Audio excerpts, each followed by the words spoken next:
My name's Jennifer and Tiviluk, and I'm a registered psychotherapist. I work in private practice as well as I worked a lot in children's mental health at Reach Out Center for Kids.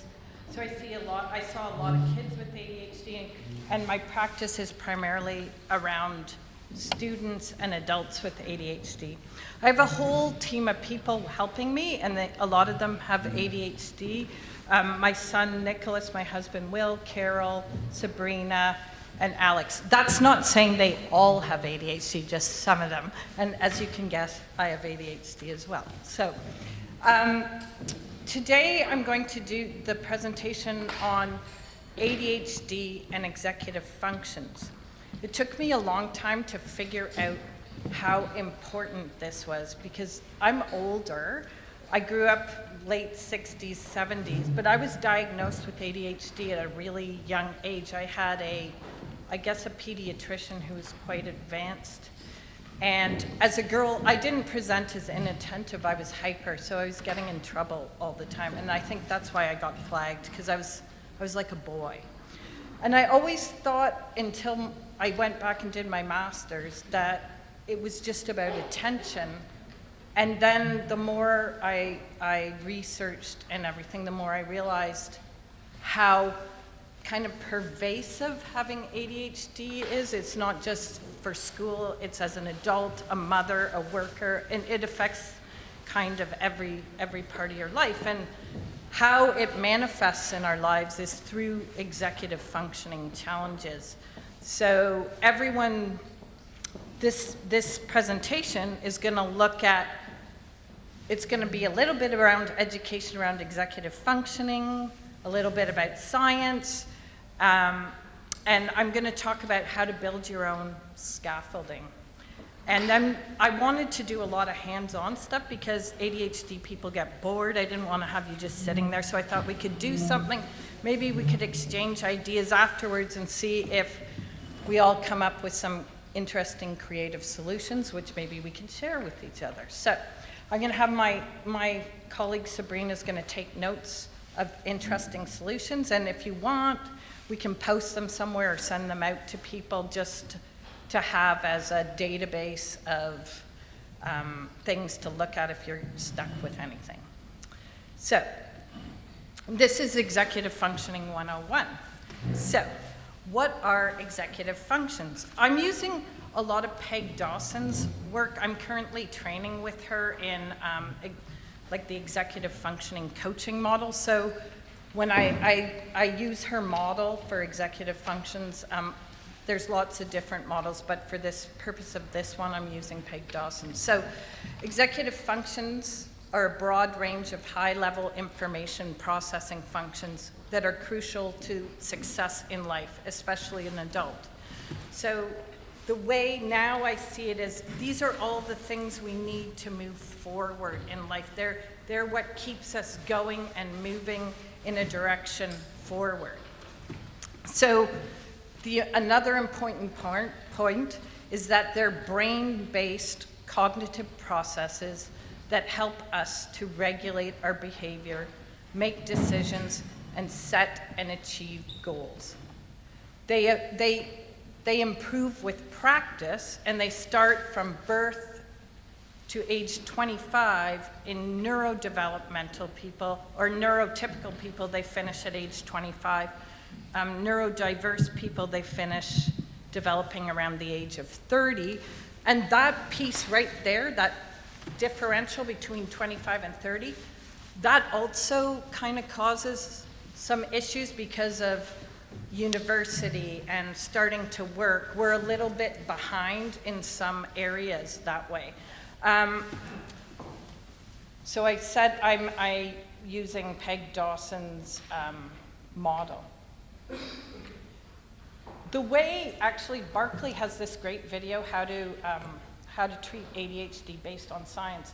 And the way he opens up his presentation is he has a brain and he has it divided in half. And he said if ADHD splits the brain in half, it's not that we don't know what to do, it's that we can't do what we know. The executive functions are the things that help us do what we know. Please talk close to the mic. The executive functions are the things that help us do what we know. So I was trying to do this presentation and I have a hard time getting started in writing, so I decided I would come up with the top 11 executive function hit list. Every time I wrote a bit, I would go look up a song that I thought was a good complement to that executive function. So I'm using the clean version of CeeLo Green's song, but you can see what it's supposed to be, but I'm using Forget You here so I don't get caddac in trouble. But the emotional control executive function is the ability to manage emotions, to follow through on tasks, to control and direct behavior towards the future. So my second hit is The Times They Are Changing by Bob Dylan, and I've decided he goes with flexibility. So that's the ability to adapt to changing situations or conditions, to be able to modify your behavior as the situation merits. Now, what I've noticed in my practice is I usually get extremes. I get ADHD people who are extremely flexible and others that are not flexible at all. There doesn't seem to be a lot of the medium, and I have my own Jennifer theories on why that's so, but it's just very interesting. So flexibility is the second executive functioning. For goal-directed persistence, I had to use Ain't No Mountain High Enough. That song typifies someone who will not compromise anything to reach a goal. And I thought about it and I thought, yeah, that really signifies what goal-directed persistence is, which is the capacity to have a goal and follow through in spite of competing priorities and temptations. The next one, I used Both Sides Now, Joni Mitchell, where she examines different pieces of life from all different perspectives. And I thought this was a good song to illustrate metacognition. Metacognition is the ability to be able to stand outside of yourself and look at yourself and kind of say, okay, I'm stuck here. What am I doing? Or what do I need to change? Or how can I adapt to this? It's a very important skill when you're trying to work with changing some executive function or modifying or building scaffolding around there, because it's like there has to be a recognition that you're stuck or you need to do something different. Metacognition helps with that. The next hit is Getting Better by Lennon and McCartney. And I thought about how when people put in organization systems, the ability to set up and use systems for information and materials, they start to feel better, like they're getting better, they're hopeful, they see a future, they can find things aren't, they don't spend a lot of time struggling to find their keys or whatever, get out the door in the morning. My next hit is The Long and Winding Road. I use that one for planning and prioritization, because I think sometimes it's really hard for ADHD people to be able to look too far ahead in the future, to plan and stick to that plan with all the twists and turns. So The Long and Winding Road kind of captured that for me. The next one is, I hope some of you guys are from my era, because a lot of you may not recognize these songs, but anyways, You Can't Always Get What You Want by the Rolling Stones, response inhibition. So that ability to realize, like, okay, I have to hold back on things. I have to take a pause, like the capacity to think before you act or speak. For sustained attention, I use The Thrill Is Gone. That's the capacity to focus on a task or a situation in spite of distractibility, fatigue, or boredom. And I often think about how we get started on things, and then after a while, we lose our enthusiasm for it, and that's when the thrill goes from the task. For task initiation, There's no other song that captures it for me besides Madonna, Get Into the Groove. When you think about it, that's what it is. Like, you got to get into the groove of getting started. If you have ADHD, you know what I'm talking about. It's that, how do I get that dopamine flowing so I can get started on something I really don't want to do? Even with meds, they help, but they're not the answer. You have to have something to get into the groove to get started on a task or a project. That's task initiation. Time management, I thought of Time in the Bottle by Jim Croce. He talks about, if I could put time in the bottle, about all the days that he feels like he wasted. Time management is the ability to estimate and manage time, and also stay within the time limit and meet deadlines. This one's my favorite, I think, of all of them. For working memory, Don't You Forget About Me by Simple Minds. It captures the capacity of the executive functioning of working memory, which is being able to keep in mind everything you have to remember and what worked last time. Typically in ADHD brains, we have a smaller capacity for working memory. So things will come into our brain, we'll think about it, but then as soon as something else comes in, it drops. And then it's like, what was I doing? What did I have to do? Where do I have to go? So that's working memory. So a little bit, another important point that I really want to drive home, and sometimes it's hard for people to understand this piece, is that these things are neurological. It's not behavioral. It's not willpower. It's not because we weren't parented properly. It's not because we don't care or we're lazy. It's because we have some neurological challenges. Now, that doesn't mean that we're not responsible for the impact of our symptoms, but the cause is not behavioral. It's neurological. So ADHD affects the frontal lobes of the brain's high-level information processing, including the executive functions. Some parts of our brains are 3 to 5% smaller with less blood flow in the right frontal region of the brain. Our neurotransmitters, dopamine, norepinephrine, explain the inconsistency of performance in ADHD. So I really think about, like when I try to explain this to my clients, I think of like an electrical connection that's kind of going like this, like sometimes it takes and sometimes it's dormant. That's kind of what happens in our brains. The chemicals sometimes fire, sometimes not, but we don't know if it's going to work that day. And what ends up happening, and this part is the hardest thing, and sometimes it's the thing that bites us back all the time, because people will say, well, you did it yesterday, why can't you do it today? Or you're just not trying. I know you can do it because I saw you a month ago do it. And that's the part where a lot of times that affects our self-esteem, obviously, because before you know what's going on with you, you can't figure out why you can do it one day and not the next. Well, it's a lot to do with our neurochemistry. I think I mentioned this, that in neurotypical people, executive functions finish developing around 25. In ADHD brains and other neurodiverse brains, they develop around age of 30. But that, when I say develop, it doesn't mean they're going to be like, how do I put it, perfectly developed. It means they've developed as much as they will develop. So so the qualities of executive functions are they help us to direct us towards future-oriented activities and goals. We all have our unique blend of strengths and weaknesses, so my profile is going to be different than someone else's with ADHD, which is going to be different than the other person's. They help to regulate our behavior.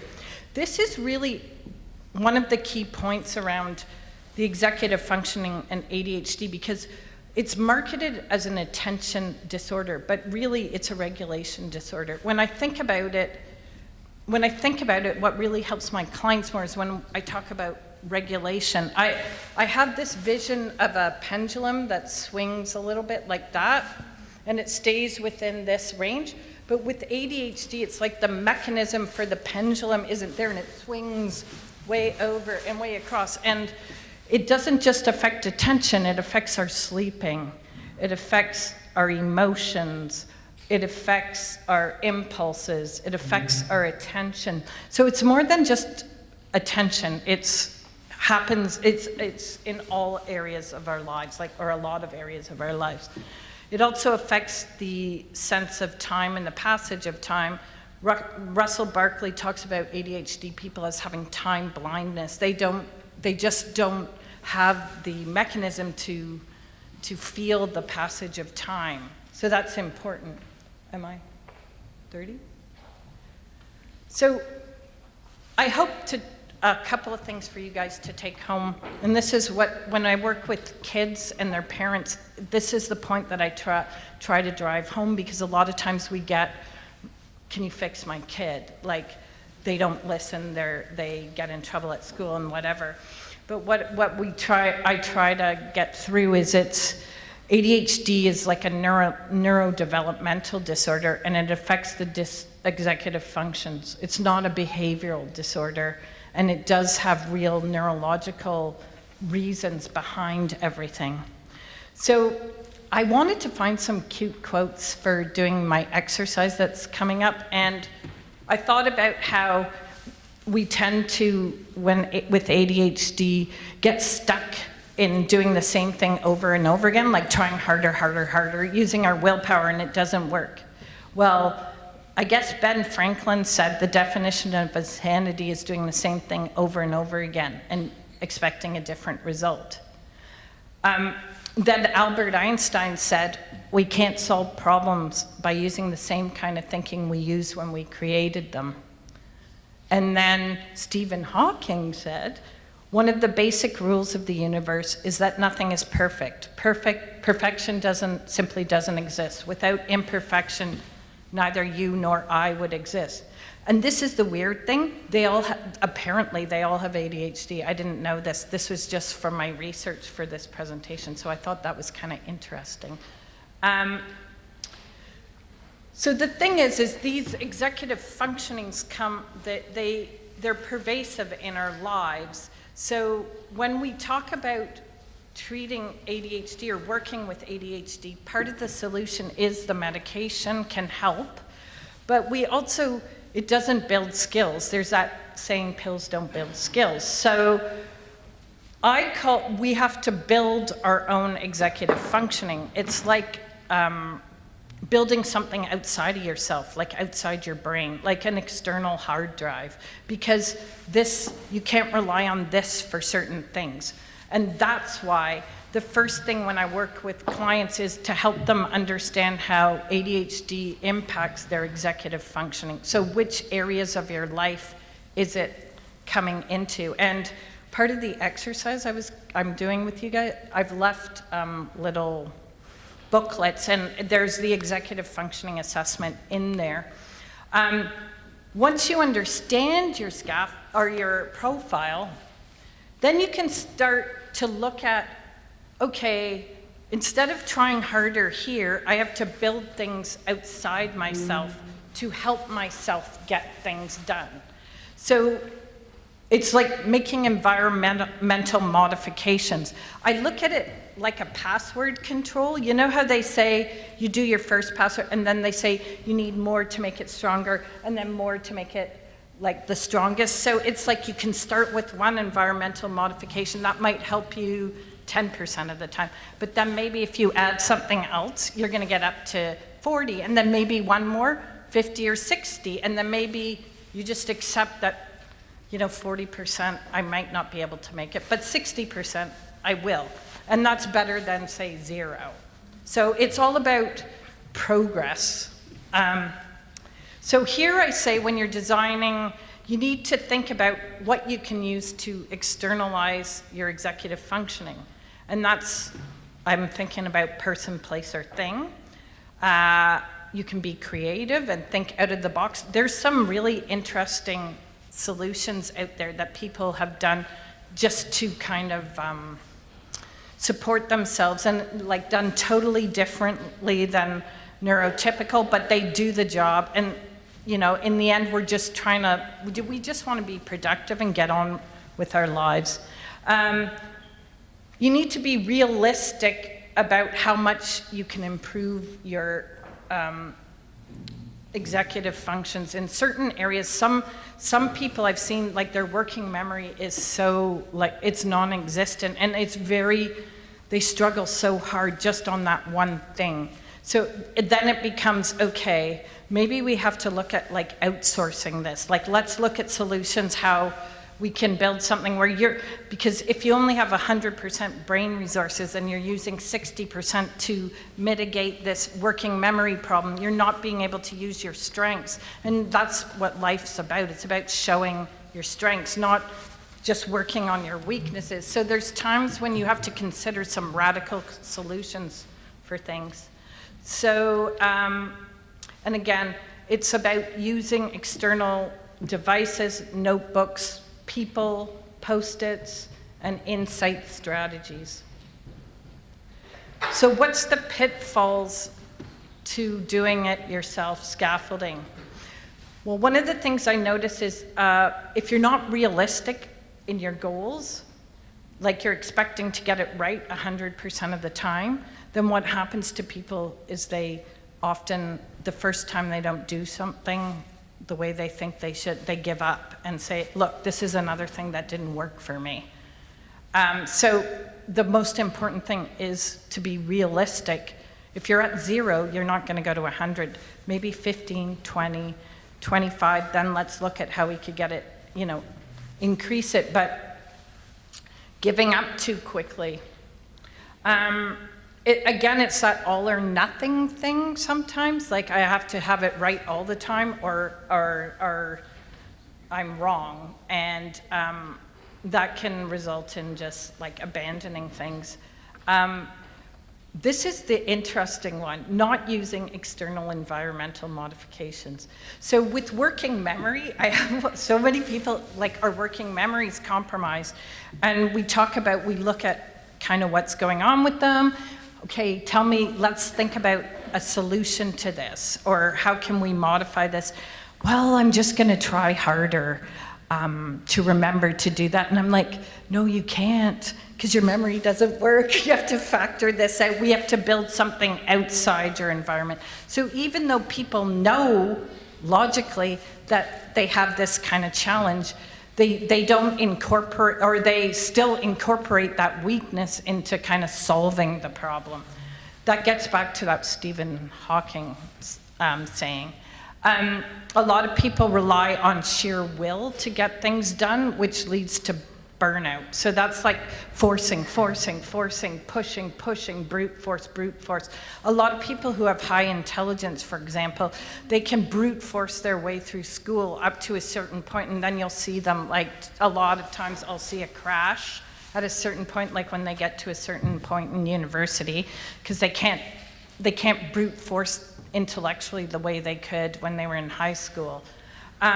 Negative self-talk, which can lead to, well, I always think the all or nothing thinking comes up for me. It's right, it's wrong, it's black, it's white, I'm good, I'm bad, I'm lazy, I'm productive. So it's this kind of constant, like, dichotomy around self. So that can really be damaging.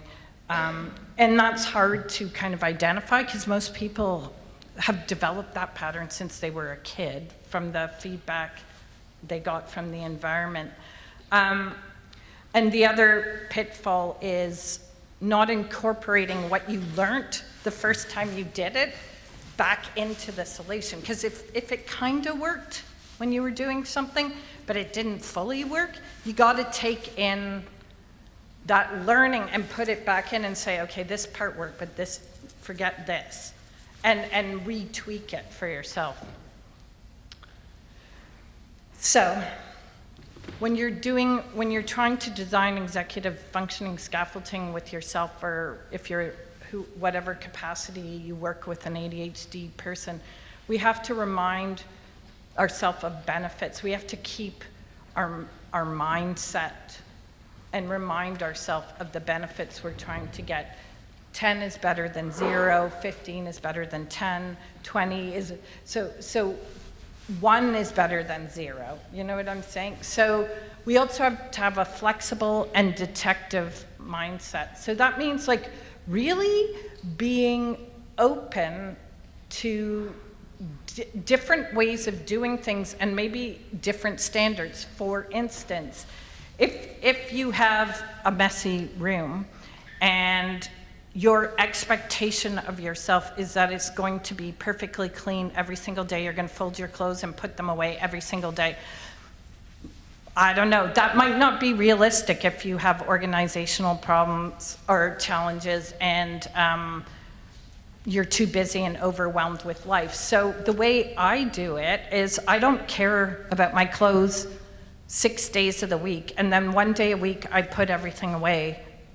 And then at least it's only a week's worth of mess, not months. So that sort of is okay. I've accepted it. It's not going to work for everyone, but for me, I'm okay with that. So that's what I mean. It's like having approaches that are different, maybe not perfect, but they're still okay. Like my clothes are always clean. At the end of the week, they're always hung up. So that's cool for me anyway. You need coaching self-talk. So have a few sayings to keep you going. I always use it's progress, not perfection.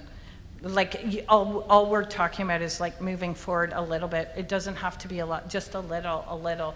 And the other thing, like a lot of people, when you're seeing an adult, I see 55-year-olds, I see, people who law degrees, own companies, whatever, but it took you like 50 years to get here. You can't expect to solve it all in a few sessions. It takes a while to get into the right mindset. So creative, out-of-the-box solutions, not neurotypical approaches. On this Facebook group I'm in, they talk about, they have these dots all over their house that you can talk to or something that remind them to do things when they're in certain parts of the room. That's how they handle working memory. There's so many different tools now out there. You have to think about creative things that work for you, not just standard ways, because if we just look at neurotypical ways of doing things, that's when we really get stuck and give up, kind of thing. So again, maintaining an open-minded, curious approach versus judgmental, all or nothing thinking. So that's a bit of mindfulness there. Like, just be curious about what worked and what didn't work, not like, oh, you're a failure, this didn't work again. The way I look at it, the more times you're trying, it shows like how much you're moving forward, because the actual act of trying is a positive step forward, because you can't go anywhere if you don't try. So you need to expect to fail a few times too. That's just normal, totally normal. So I tried to picture this in a way, in a formulaic way.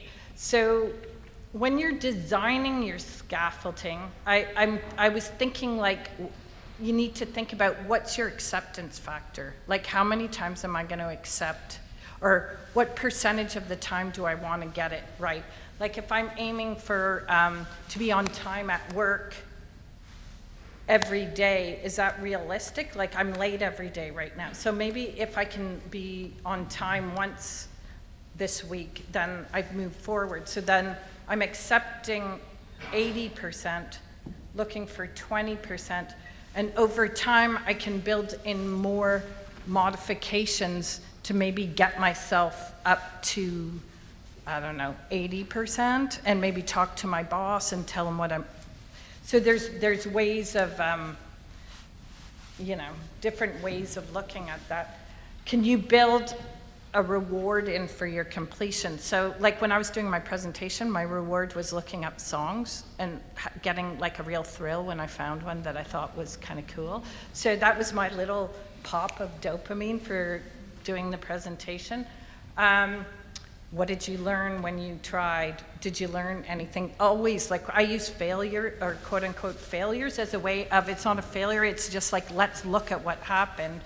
because we can work together and figure out how maybe, is there something that's getting in the way that we haven't thought about? So look at, these kinds of trials as a way to learn something. And then, like I said before, build your learnings back into your modifications. So once you learn something about yourself, then use it and build it back in. And then make that part of your modifications. So I was thinking an easy one to kind of do an analysis on is like keys. Like a lot of people can't find their keys in the morning. So if, say, you're running at, I'm going to make the math easy for me. So say you forget your keys, you can't find your keys every day. And we want to get it down to just 20% of the time. So your acceptance factor would be 20% of the time. So what environmental modifications can you build in? One modification is putting like something on your door to hang the key. But that might do it a little bit, but it might not, depending on where you're at, your working memory, sustained attention, like when you walk through the door if you're in your head. That's not going to do it all the time. So maybe you need a note or something visual to distract you so you hang up. So that's another one. So that might up the success factor a little bit. Then maybe a third thing is to make extra copies of your keys and put them in different places so that if that piece didn't work, you're covered on the extra copies. So by the time you build in a few things, then you can raise your ability to find your keys in the morning a lot more than just doing the one thing. Does that make sense? Okay, good. Because like the way I look at it's like that password control thing. Like, you know how you do a couple of letters and then they say it's not strong enough, you need to add the numbers, and then you add the numbers, and then they say, no, you need to add the special characters. And it's like, oh my God. But it's kind of like this. Like one little thing is going to help a little bit. But the more other things you build in, the more it strengthens the scaffolding, if that makes sense. So this concludes my formal part of the presentation. What I have is an exercise on the table that I thought would be fun for us to do, which is you can, there's an executive function assessment in the little booklet, and you can fill it out and kind of do your little profile and get your strengths and weaknesses. And then on it, I kind of did my own flow chart for designing like a scaffolding arrangement for something that you're struggling with. Yes? Is there extra on the table? My group of people are going to wander around and just see if you're okay, if it makes sense. So to do the scaffolding exercise, though, don't pick like your biggest life problem because it's going to be too big for this little exercise. So, like, keys is one. I used to get a ton of parking tickets. Like how I changed my thinking about parking helped me reduce my fines quite substantially, not to zero, but quite substantially. Also, so if you can pick a specific problem that seems to be coming up a lot in your life, where maybe you're relying on some of these weaknesses to get you through, and looking at it a different light, like how can I do something completely different? One of the things I just wanted to say is outsourcing is an option. So like if something is really like impairing for somebody, sometimes we have to look at, is it a possibility that we need to find either someone else or something else, or like another solution? Because like I said before, if you spend so much time on your weakness, then all you're doing is focusing on a weakness, when most of the time, everyone I've met in my life has huge strengths. So we'd rather be showing the world what our strengths are and we're going to be having a much happier life when we're focusing on utilizing our gifts rather than just focusing on mitigating our weaknesses. So that's a consideration too. For instance, like one thing that comes to mind is if you're terrible with finance, terrible, like maybe you have to hire a bookkeeper to help you, I don't know, like, or get a friend who can do your books, who's good at it, and then you do something for your friend instead of spending all your hours trying to balance your checkbook and stuff like that. So